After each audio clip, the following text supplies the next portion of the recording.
Hi everyone, as you assemble yourselves on the green, could you please also just pop by the stairs over there and grab yourself a seashell from that basket. These will be gifts that you can keep for after the ceremony.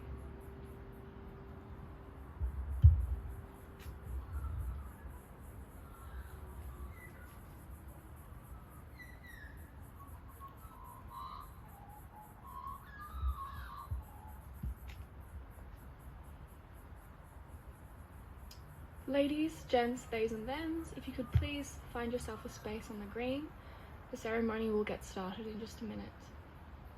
May you please take this opportunity in acknowledging Harry's life by being fully present and turning your phone to silent. You may want to use your phones later in the ceremony to bring up the lyrics to Harry's favourite song, Beyond the Sea.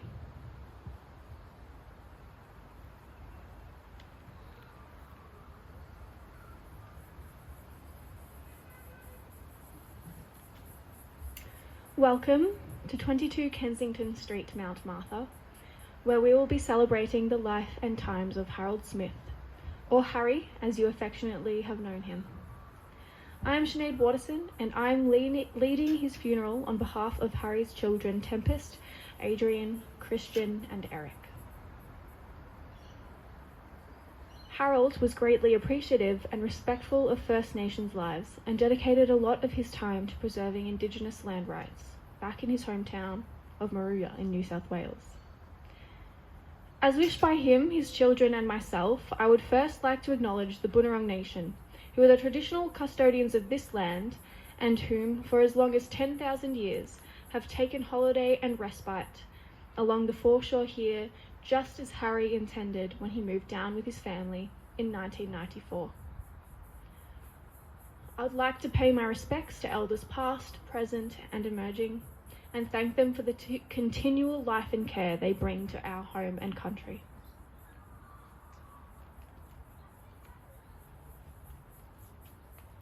To open the ceremony, I would like to invite Harold Smith's 4 children, Tempest, Adrian, Christian and Eric, to come to the stage to perform a candle ceremony.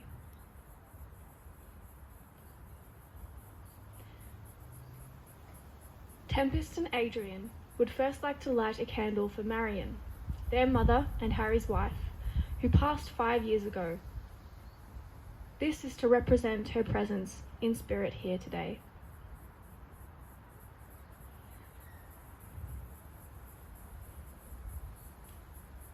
Christian and Eric would now like to light a second candle for their father Harry, calling his spirit here today and reminding all here that the two are now together again in whatever afterlife that awaits us.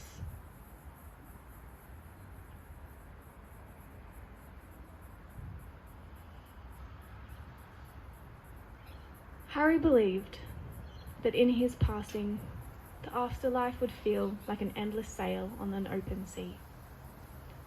May we have a moment of silence now to search our memories and remember him in his brightest moment, whatever that looks like for you.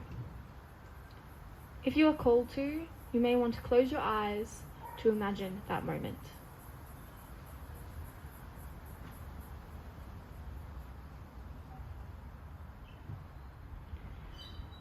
Perhaps he is laughing, smiling, or talking passionately as he was known to do. Lean into that image and feeling.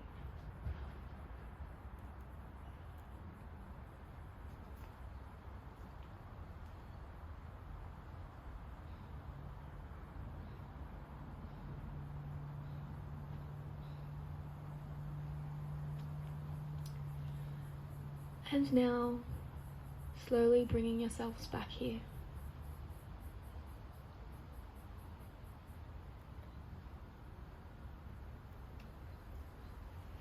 Harry would want you to smile. Smile and hug and sing and be glad that he was here. In a moment, we're going to sing his most favourite song together, Beyond the Sea by Bobby Darin, and I invite you to feel freely throughout. If you need the lyrics, I'll give you a moment to bring them up on your phone.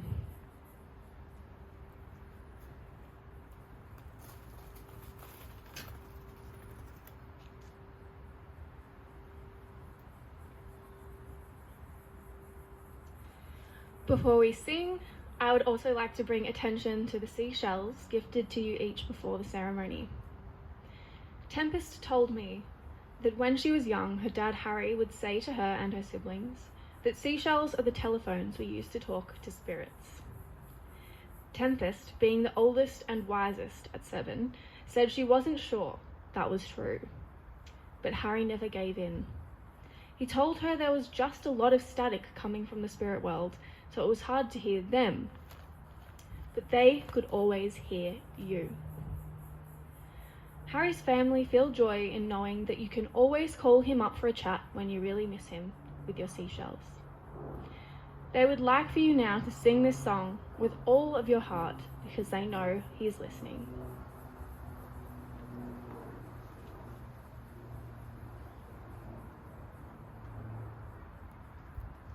Thank you, everyone. We will now hear Harry Smith's eulogy as written by his daughter, Tempest Smith.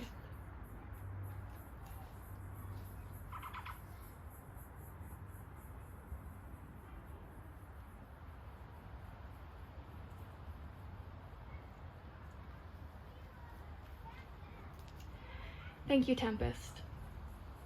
Harry seems like the kind of man that could make wave upon wave of changes to his life with an uncanny ease. He would have been a great example of how to be certain in your decisions and unapologetically follow your dreams. We will now have a reading from little Zale, Harry's grandson. He will be reading Enough by Andrea Gibson.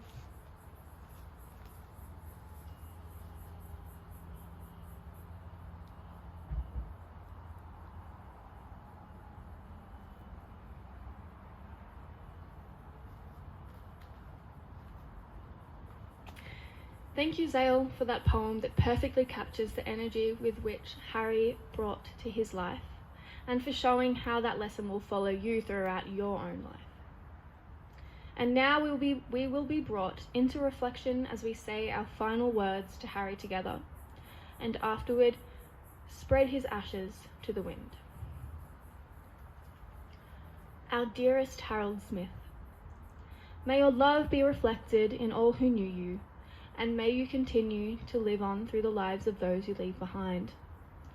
Your legacy is the memory of a great name and a great example. And so, into the freedom of wind and sunshine, we let you go.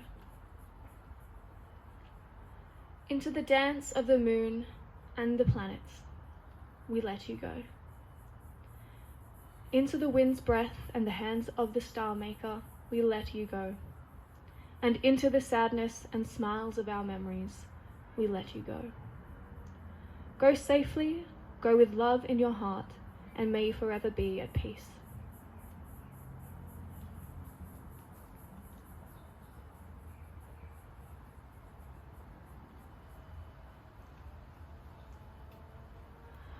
As I bring this ceremony to a close, Harry's children would like to keep the candles burning throughout the festivities to represent Harry and Marion's presence, be it in mind or spirit. May they stay with you throughout the rest of your lives. Please feel free now to give your condolences to the family and view pictures and videos from Harry's life and achievements inside the Smith family home at your leisure. There is a signing book placed on the back porch to deliver your messages to the family. Thank you.